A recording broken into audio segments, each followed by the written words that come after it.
Welcome back to another episode of Reflect Live, the podcast where stories come to life and hearts are opened.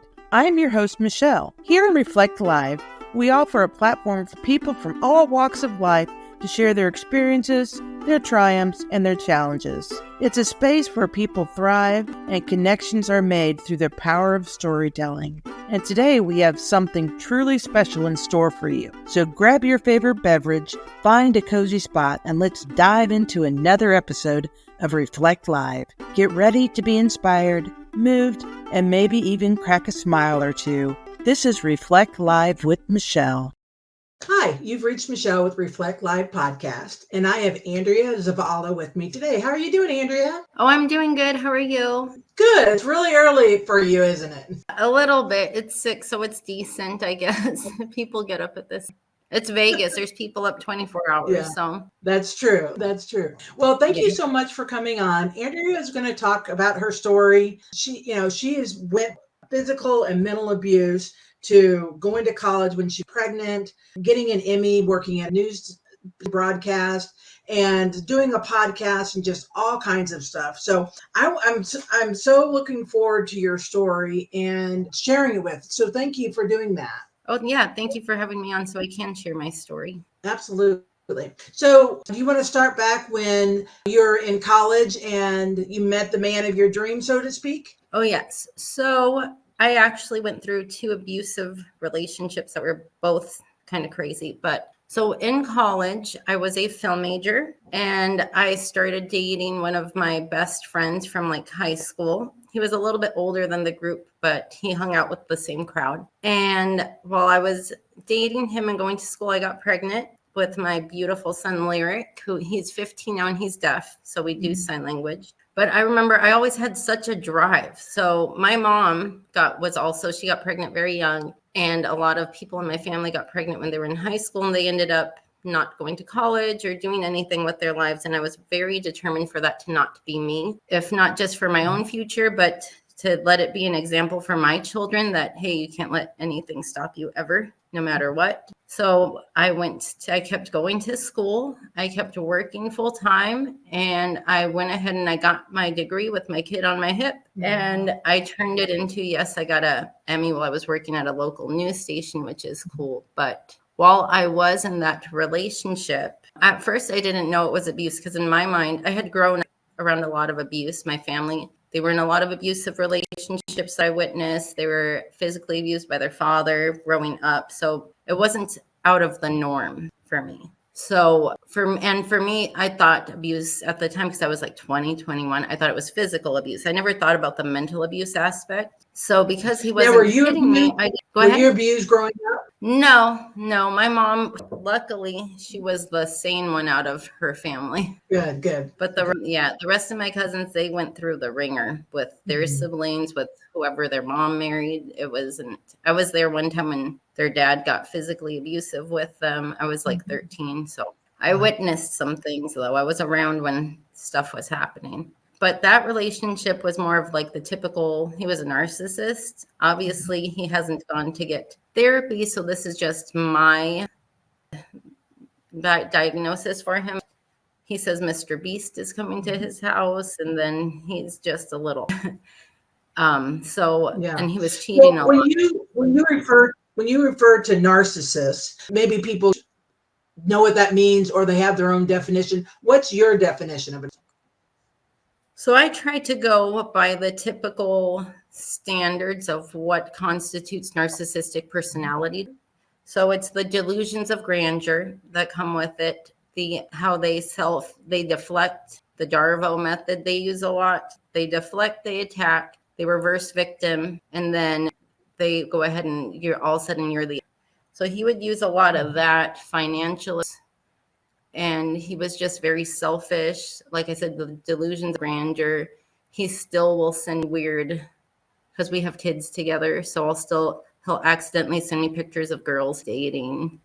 So it's weird stuff like that. And a lot of the abuse, because they tend to like throw whatever you're telling them back at you. sometimes you think you are in the wrong. You're like, oh, and me, I'm such a good person. I try not to lie. I'm a really bad liar to begin with. So I just assumed everyone else was I was so young. I'm like, more than likely they're telling the truth too. They're like me. Because when you're young, you really do think people have the same values and think like you do. Then you get older and have more life experience. So that, besides all of, there was cheating, there were escorts involved. There was a lot of, he locked me in a room one time when I was trying to leave. So it was just wild. He was putting holes in the walls. He never, like I said, he never physically touched me, but it still was abusive or toxic at least. So eventually, after 7 or 8 years, I went ahead and I left. And me still not knowing what was going, that was like still not putting 2 and 2 together. I was just like, oh, he's cheating. I didn't put the abuse part together till much later. A few months later, I found myself in a relationship with someone even because I didn't know about healing then. I didn't know mental health. I didn't even know about, I was just still like free spirited, like, let's try it. And so I met the next guy, and that's the guy that was physically abusive. So he was marketing. We had a business together at some, also was constantly talking to other women, because I guess cheating's a typical part. I'm not sure if he was a narcissist, but it was very low.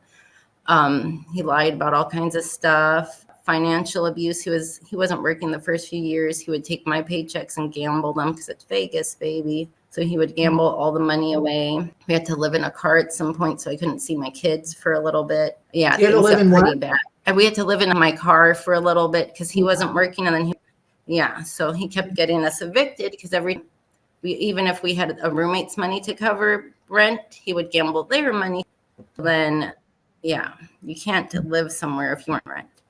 Right. So that was going on. And then eventually it just escalated to where we got our own business and we were making more money. So he felt like he should have the freedom to do whatever he wants with other women. And I could just stay home and work and run his business. And he thought that, there you go. You can have that. I'm going to do whatever I want. But in the meanwhile, he was constantly gambling away all the money. So we never even had furniture. The kids never had full beds. Only he had a bed. It just got bad. And then eventually I was getting upset. We were drinking every day also. And I was getting upset about the whole other female aspect. When I'm over here, I would walk places like miles to go get him stuff. So I was like, what the hell? Like, I'm doing all this and you still want that. So eventually our arguments got physical, and he did strangle me a few times. He strangled you? So yeah. Oh my gosh. Yeah. More than, I really didn't have anywhere to go. And since I was working for him, but he was not paying.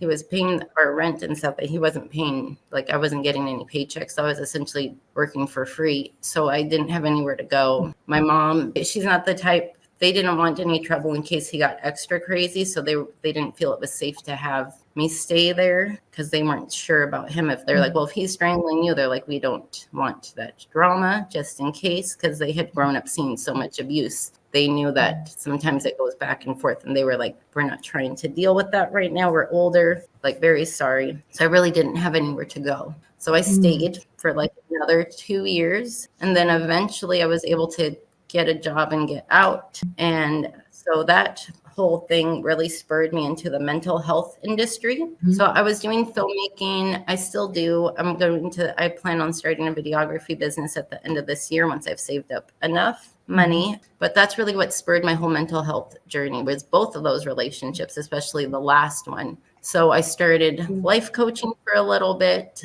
and then I went ahead and I started my own digital marketing career, which is what I learned. Our business was a digital marketing one. So I learned that. My kids are also learning. They're in graphic design and doing all that fun stuff. So they're learning the skill set also on the filmmaking stuff there, because you can use that for everything nowadays. So I've now worked with one of the largest law firms in Nevada doing digital marketing. I have my own place now. I went from living in a car to getting out of an abusive relationship to now having my own 3-bedroom place for me and my I'm curious on your relationships. I'm thinking about your exit strategy, right? Because both of them, they're not going to give up easy. So can you talk about what what that was like, and especially with kids and, having a deaf kid and the challenges with that? Yes. So I'm very lucky. So I think my daughter, because she could actually hear the arguments, they're in therapy now, both of them. But because she could hear the arguments,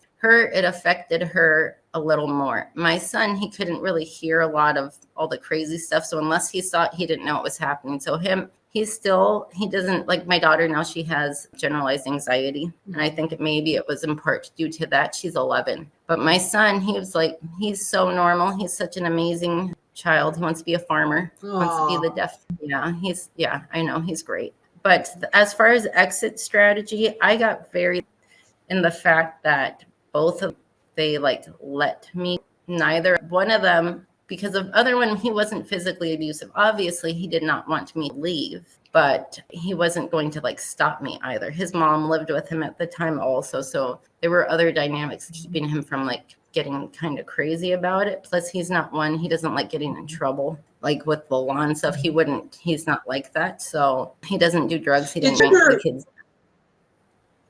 Did you go back? So typically the norm, I should say, is when you break up with somebody, your heart aches, your heart hurts, you're financially strapped. And then you're like, well, maybe I was the one wrong. Let me try this again. Did you ever do that? So with the children's dad, no. Once I was out, I was out. But with the last one, I still was trying to. So I broke up. Technically, it's I consider it. Well, it was once, but then things did get a little weird. So here's what happened. Mm-hmm. So the first time I left him, we were still talking and we stayed friends. And I still had hopes that in the back of my mind, he still might be a good person. So we were still talking. Once in a while, I would see him. And then I got laid off. And I had, again, nowhere to go because obviously I was staying at this beautiful house. It was a house full of women and I could have my kids over, and all that good stuff. And then I got laid off and you can't stay there if you can't pay rent, unfortunately. Sure. And my mom still would not let me go over there, even though I wasn't technically seeing anyone or anything, nothing crazy was going on. They still wouldn't let me stay with them. So I moved back in with the abusive ex because he was letting me stay there for free. He never minded because basically he could use me for whatever he wanted. I cleaned around the house, companionship, and I could have my kids there anytime I want for however long. He didn't care. So for me, that was for that, it was a win, but things did get crazy. So he had someone staying with him because he had a 2-bedroom. As soon as that guy moved out, when we got in our first big argument after that, he strangled me. So he knew what he was doing because whenever we lived with people, he wouldn't touch me. But whenever we were living alone, things got kind of weird because I went there under the promise that when the other guy moved out, I would be able to stay in that room because we weren't together. And once that happened, he was like, no, he's like, you can't stay in that room. It'll hurt my feelings. You can't sleep on the couch because it'll hurt my feelings. You can't do this and that. When you go out, you have to pretend we're together. So it was very weird because he still maintained while I was staying there. It felt like we were still in a relationship. There were still I love yous. He would still try to kiss me in the morning. And I was like, but we're not together. So this is awkward. And even though I expressed my uncomfortableness with it, he really didn't care. Or if he did, he would just blame it on me instead of taking accountability for it. So that was weird. But other than that one, as soon as I got a job, I was able to get a job again. I went ahead and I left within the first few weeks. The first place I found that I could get, well, luckily is a beautiful, big, huge place. It's one of the biggest 3 bedrooms for the price here in Las Vegas. I got very, very lucky. I left. I was like, nope, not doing that. And then he still owed me money. So I communicated with him until then, and then I completely cut off, no contact. I do believe if you are in an abusive relationship and you have the ability to leave and you do leave, you do need to go no contact. Because a lot of times abusive people, that's how they get you to come back. They pull on your heartstrings. They make you forget all of the bad times. They don't want to mention any of that. And they try to buy you things. This guy tried to buy my kids clothes. He tried to send me extra money. He tried to do this. And then to pay me back, he didn't even want to pay me the whole amount because he knew as soon as that was done, I didn't want to talk to him anymore. I'm pretty sure if the roles were reversed, he wouldn't want to talk to me, Right. if I was doing Sure. it. Yeah. So yeah, but And as far, go ahead. perfect. You said that your child was deaf. So with the first relationship and, just trying to figure out, noticing that your child is deaf and going through the procedures and learning sign language. Can you talk a little bit about that? Oh, yeah. So my son's type of deafness is called auditory neuropathy. So it's a spectrum disorder. So some people that have it, it's just slightly off. They're more hard of hearing. He has it on the extreme end. So his hearing, he's might as well just be completely deaf. So we did have people come and teach us sign language, ASL. I took the initiative to take outside courses as well so I could learn to fully communicate with him. Their father did not. And then when my daughter was born, her first language is sign language. That was a priority of mine. Before she could speak, she knew how to sign. I wanted someone that could communicate with him in case something ever happened to me, or God forbid their father also. We at least have he has somebody else that, but it was smart. Kind of scary at first because so when we would say his name is lyric, like song lyrics. When we would say his name, sometimes because it's what the problem is, the nerve fires off improperly, your hearing nerve there. So sometimes it sounds like white noise, so he doesn't hear it. And then he has better hearing days when his nerve is actually working. So now he has a cochlear implant on one side, but we didn't do the other because at that time they weren't sure if it would even work with that type of hearing loss. So we noticed at times he was not turning when we would say his speech was behind. He was saying like 2 or 3 words at 2 years old, but not what a normal 2-year-old's vocabulary would be. So they suggested that we get his hearing tested, and it was found that he had auditory neuropathy. So he had to see a neurologist. He had to do all sorts of tests to figure out why he was suffering from hearing loss. And so his speech is not there. Like he also has like a speech problem. So his speech is not very clear at all, but he is a signer and he can understand. So, and he can read lips very well.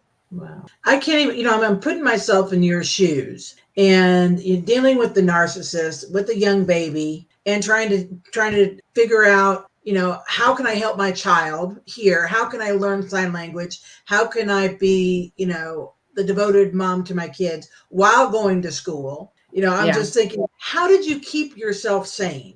I think it was all the work that I like to do because once I finished school, then I went ahead and I had my daughter also. So she was 1. I had the deaf son who was just starting school. We were just getting his cochlear on. And then I decided I want to work at the news also. So I was working full time, handling all the deaf stuff. I was still breastfeeding my daughter and I started a part-time job at the news as well. I was like, let's just throw more on my plate. I really love being busy though, I guess. I don't know if it's a trauma response or if that's just who I am.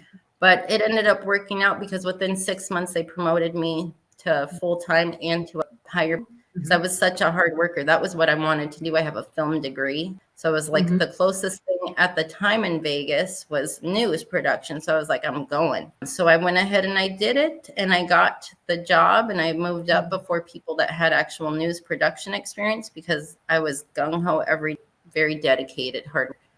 And eventually we ended up winning an Emmy for best morning show for the Mountain West. So that was really awesome. Wow. Yeah. That was I loved work. Yeah. It was one of my favorite jobs ever. Granted, news production doesn't get paid as well as you think, but man, was it an experience. I would never take it back for anything. It was so much fun, especially in Vegas. We have so many guests. I got to meet Shaquille O'Neal. Like it was so much. That's yeah. I got to mic him. Yeah. I got to put a mic on him and I did because I was like the supervisor in production in the studio and I'm only 5'1.5" on a good day. So, and he's Shaq. So he's ginormous. Like we took photos with him. He was so nice. He really was. And I'm I was like down to his hip. But it was a fun time. So some of the things that first spurred me onto a mental health journey were a lot of like the YouTube podcasts that I still listen to. They've been, although they are not a replacement for therapy, there is a lot of valuable information on them. So I was listening to Mel Robbins at the time, the Lewis Howes, his podcast. There's another guy I listened to, Ted Fletcher, who he is an actual therapist, and he does a lot of discussions on complex trauma trauma, usually in the addiction space, but complex trauma affects everyone.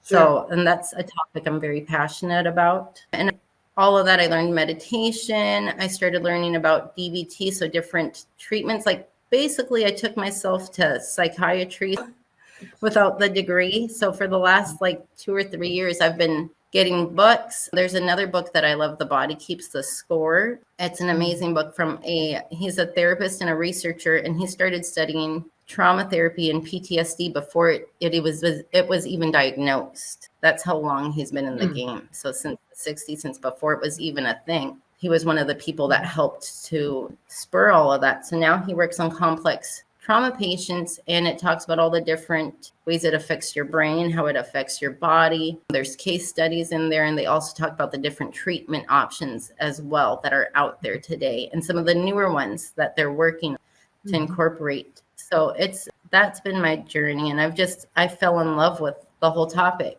because I think because my family came from such an abusive background, it really helped me to understand why they made some of the decisions they made and why they did some of the things they do. So I think from there, and then after that, I created a podcast this last time that I left. It's called the Build Your Life podcast. And in that, my goal is to help people, whether they are starting over like I had to, whether it's from a relationship, a loss of a job, or if you're just starting out in life. Because I'm almost 40 now. So I get so many younger people asking, like, what do I do for this? What do I do for that? What's this? Because they aren't having these conversations with their parents. They aren't some parents just aren't that open, or a lot of people, I think, don't know what you really should be teaching your kid for survival in the world. Because it's not all just like, oh, be a good person, oh, do this. There's a lot of other complicated things that go into life that people don't consider. We just go to work every day,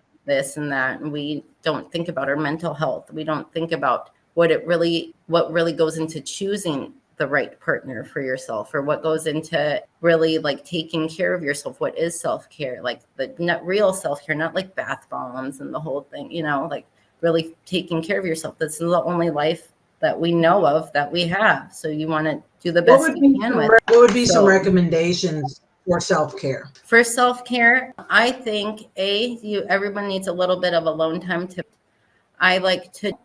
for other things for self-care, making sure that you are properly. You cannot take care of yourself if you aren't fueling your body.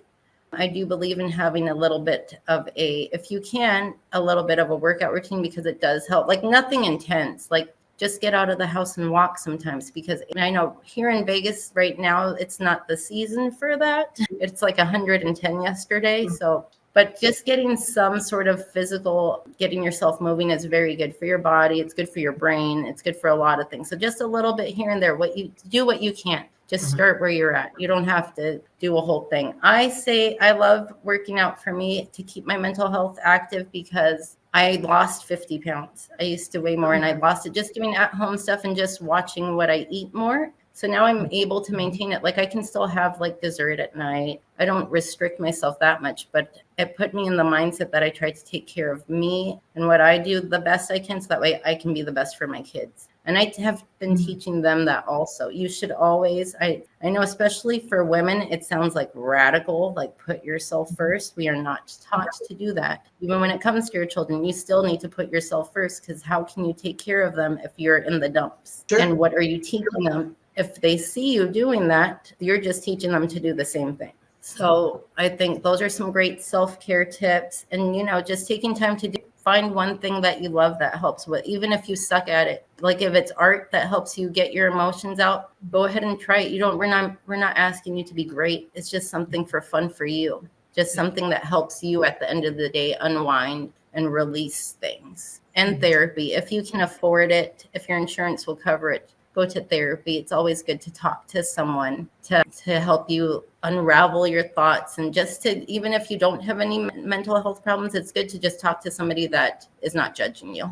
Absolutely. And you mentioned you started life coaching. How can they get a hold of you? For life coaching, they can reach me at my email for now, and I can send links to book stuff from there. It's ZAVAND8. So go ahead and say it again, just in ZAVAND8 andread85@gmail.com. So they can Perfect. just shoot me an email. Yeah. That's great. Well, at the end of the podcast, I always ask my guests to leave with words of wisdom. What would be some words of wisdom that you can leave for? Some words of, hold on. I found a great quote the other day. I always take screenshots of them and it really resonated with me. Here we go. A lot of times, because I think the world is moving at such a fast pace, we think that if you haven't accomplished something by the time you're like 25 nowadays, like it's too late. But I like this quote. You still have enough time to become all you want to be in life. It is never too late to start. Never. There's like Morgan Freeman. He didn't like become like start getting like really good acting roles till he was in his 40s. It is never too late to start, because you don't know what the universe had planned for you, or if you believe in God, what God had planned for you. Everything happens in its own time. So just stick to it, and eventually everything will pay off. You always should go after your dreams. Love that. Thank you, Andrea. Well, thank you so much for coming on the show. Yeah, thank you so much for having me. You have a great day. Thank you, you too. All right. Bye-bye.